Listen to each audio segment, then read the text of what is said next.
The last section in the Biodiversity Museum is dedicated to the traditional customs in the Mediterranean ecosystems. In the showcase dedicated to the cereals cultivation, you can watch traditional tools such as an original mill that it was used to knead the grain. The misnamed weeds are plants similar to crops as they both grow in a wild way. However, these weeds are the food of some birds such as the bustard or the partridge, and they are even part of the traditional cuisine.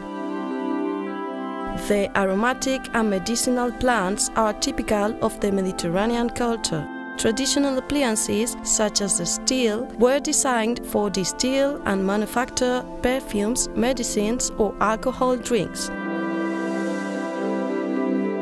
The next showcase is dedicated to the insects that are useful because of its contribution to food, medicine, pollination or the textile industry.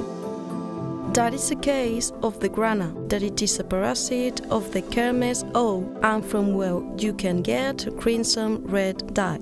There are natural fibers in the last showcase, such as the cane or the esparto grass. Ropes, baskets or even reeds for musical instruments have been traditionally manufactured with them.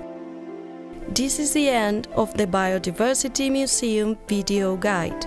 Now round the showcases and do not hesitate to ask the staff about your doubts. We are leaving with the recommendation of visiting the biological station Torretes Font Roja to no more than 4 kilometers from here. There you will enjoy a natural environment classed as a botanic garden and considered as an international example for any research related to the Mediterranean biodiversity.